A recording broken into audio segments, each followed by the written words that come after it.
In this video, I want to go over two awesome new PlayStation 4 game reveals ahead of E3. Yes, E3 hasn't even kicked off, and we're getting the game reveals underway. We knew that THQ Nordic was going to be announcing a couple of titles in the next few days. Well, their first game has been announced, and I think it's one that a lot of you guys were not expecting. However, I and many others are incredibly excited for this. Wasn't expecting Spongebob to be getting a video game on the PlayStation 4, but here we have it. Battle for Bikini Bottom is coming back in a rehydrated form, and it's coming to the PlayStation 4 and a bunch of other platforms.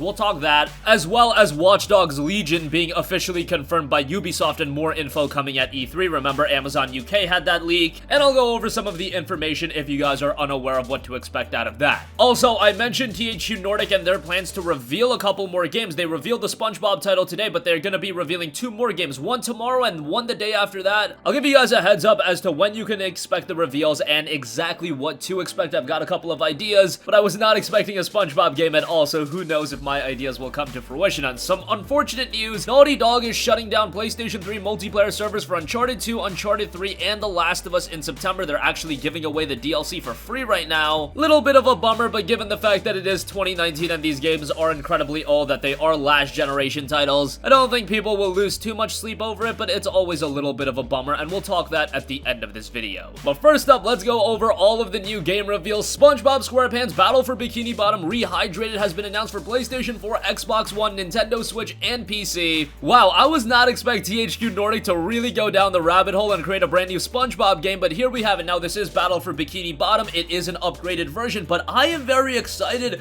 on SpongeBob getting a high-quality game. If you guys don't remember, Battle for Bikini Bottom was actually a pretty good game. It released way back in the day, but now we're getting a remastered version, and I imagine the game is going to look good, and given that it is THQ Nordic, they usually price their games accordingly, so I imagine this will be a $30 release. And given the fact that SpongeBob for a lot of us now is an incredibly nostalgic IP. I mean, back in the day where a lot of you guys were growing up and watching SpongeBob, maybe you weren't so inclined to pick up a SpongeBob video game because you weren't that enamored by SpongeBob, but I would think a lot of us have some nostalgia with SpongeBob, and now with a lot of us having decent incomes and we're not children anymore, we can drop $30 for a quality SpongeBob game, and in that reason, I think this game is going to do incredibly well. And if you look at the statistics on the trailers are getting very good views, and the like to dislike ratio is insane. It's getting so many likes, so many positive comments, and I think this game is going to do a lot better than people are expecting. THQ Nordic did note, "Are you ready, kids? The cult classic is back, faithfully remade in sponge-tastic splendor. Play as SpongeBob, Patrick, and Sandy and show the evil plankton that crime pays even less than Mr. Krabs. Want to save Bikini Bottom from lots of rampant robots? Of course you do. Want to underpants a bungee jump? Why wouldn't you? Want to join forces in a brand new multiplayer mode? The battle is on." Maybe I'm a little bit more excited for Battle for Bikini Bottom than some of you guys. You really have to like SpongeBob as an IP. You kind of have to grow up with it. I don't know how many people are watching SpongeBob these days. I know they're making new episodes or whatever the case may be,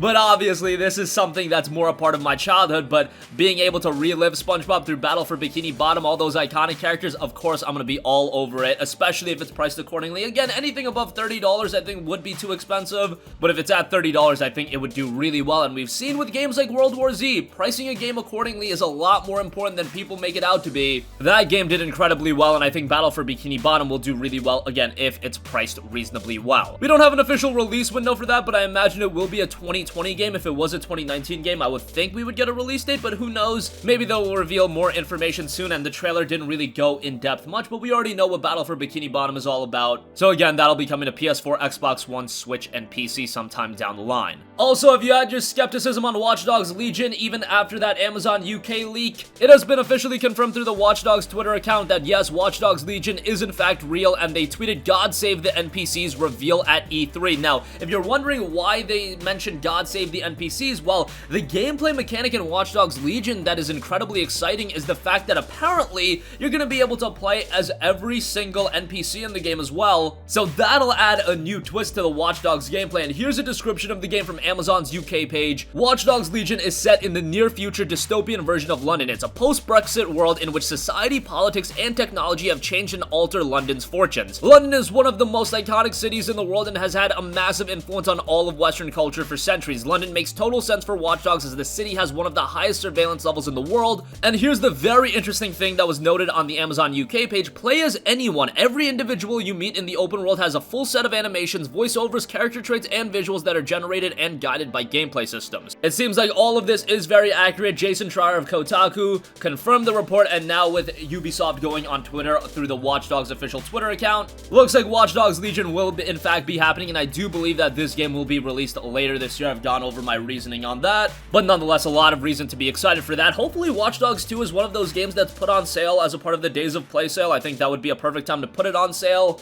considering it does correlate with E3, and if Watch Dogs Legion is announced, I think a lot of people will want to play Watch Dogs 2, give them a chance to play that game at a discount, and there is a free demo available for that game as well. I've often talked about how I think that game is super underrated, and more people need to go ahead and play it. Alright, moving on from that, the E3 reveals, well, the ahead of E3 reveals aren't stopping anytime soon, as THQ Nordic, yes, they've revealed Spongebob SquarePants Battle for Bikini Bottom, but they're also going to be announcing 2 more titles, one tomorrow at 11 a.m. Pacific time, 2 p.m. Eastern, and then one on Friday, that'll be happening 11 a.m. Pacific, 2 p.m. Eastern as well. Now, given the fact that they already announced a remastered game in SpongeBob's Battle for Bikini Bottom, I imagine that these other 2 games will be new games. That's just my speculation. I was not expecting a SpongeBob game at all, but I imagine that one of these games is going to be Darksiders Genesis. They kind of let the cat out of the bag with that one. A Destroy All Humans game was seemingly leaked as well, and we could see a new Time Splitters. Those are the 3 games I think THQ Nordic does have in the works, but obviously they're not going to be announcing them all right away. But it'll be interesting to see what exactly they do announce. I feel like every time I mention THQ Nordic, I'm just begging for a Kingdoms of Amalur remaster. I've been wanting that for so long. Come on, I love that game last generation. More people need to play it, and I see you guys in the comments section whenever I mention KOA.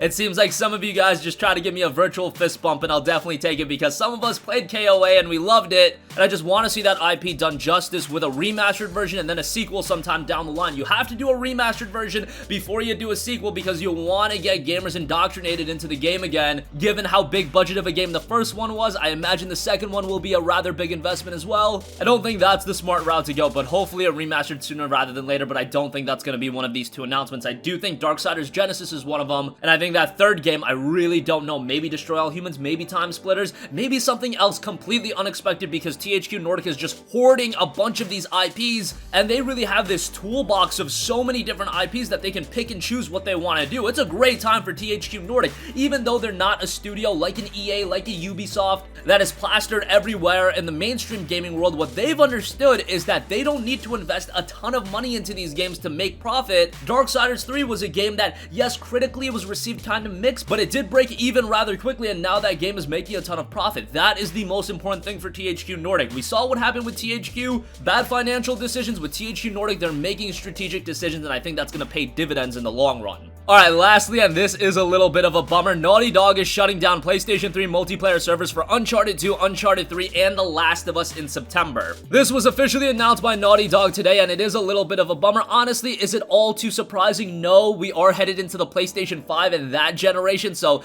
now's about the time that you're going to shut down these PS3 games, but I loved Uncharted 2's multiplayer. I love the multiplayer in the Uncharted games in general. I never thought that going into the release of Uncharted 2 that the multiplayer would actually be quality. I remember back in 2009 when they said that they would be bringing multiplayer to Uncharted, I was like, man, another game that's just having multiplayer tacked on that really doesn't need it. But in the case of Uncharted 2, the multiplayer was rather compelling, and considering it was a $60 game and the Uncharted single players are just not that long, adding a multiplayer game was going to entice a lot of people in trying the game out, and the multiplayer was rather good. And Naughty Dog put out an official post over on their website from Scott Lowe. After nearly 10 years of operation, on Tuesday, September 3rd, 2019, 5 p.m. Pacific time, we will be bidding farewell to the multiplayer servers for Naughty Dog games on the PlayStation 3. That includes Uncharted 2 Among Thieves, Uncharted 3 Drake's Deception, The Last of Us, and The Last of Us Left Behind. It's bittersweet to say the least. Uncharted and The Last of Us multiplayer on the PlayStation 3 are defining entries in Naughty Dog's history, and we've been honored to support the passionate communities that have grown around them for almost a decade. We have so many fond memories from playing alongside you throughout the years. However, we wanted to make sure we gave multiplayer on the PlayStation 3 a proper send-off. From now until September 3rd, all multiplayer services will remain intact, and we're making making all multiplayer DLC for Uncharted 2, Uncharted 3, and The Last of Us on PS3 totally free. Just fire up the PlayStation Store and look for our new free Uncharted 2, Uncharted 3, and The Last of Us multiplayer DLC bundles, which include all gameplay and vanity items. So again, the PlayStation 3 multiplayer titles and Uncharted 2, Uncharted 3, and The Last of Us will be shutting down come September 3rd. Little bit of a bummer, kind of the end of an era, given that these games were the most iconic games on the PlayStation 3. I don't think it's far-fetched to say that at all. But now their time in the limelight has come to an end. Of course, The Last of Us Remastered is still available on the PlayStation 4. Last of Us 2 is coming. Hopefully, Uncharted makes a comeback at some point. But Naughty Dog is still going to be trucking along. It's just that this era on the PlayStation 3 is coming to an end. And that's going to conclude this video. Again, let me know your guys' thoughts on SpongeBob SquarePants Battle for Bikini Bottom. Maybe you have that same kind of nostalgia that I do and you're super excited for it. Maybe you don't get where all the hype is coming from. Whatever the case may be, let us know your thoughts. Watch Dogs Legion has been officially confirmed. The full reveal is coming at E3. Expect gameplay, and I honestly expect a release later this year. THQ Nordic is going to be revealing 2 more games come tomorrow as well as Friday. Excited to see what those titles are, and Naughty Dog is shutting down PS3 multiplayer servers for Uncharted 2, Uncharted 3, and The Last of Us in September. That's going to conclude this video. Sound off with all of your thoughts in the comments section down below. Thank you for watching, and goodbye. Hey guys, we hope you enjoyed the video, and if you did, make sure to hit the subscribe button, and if you're already subscribed, do us a favor and hit the bell icon. This way you'll be notified whenever we post a new video. That's the best way to keep up with all of our uploads, and we usually try to upload 2 videos a day. And with the bell icon hit, you'll be notified whenever we do upload a video. As always, thanks for watching.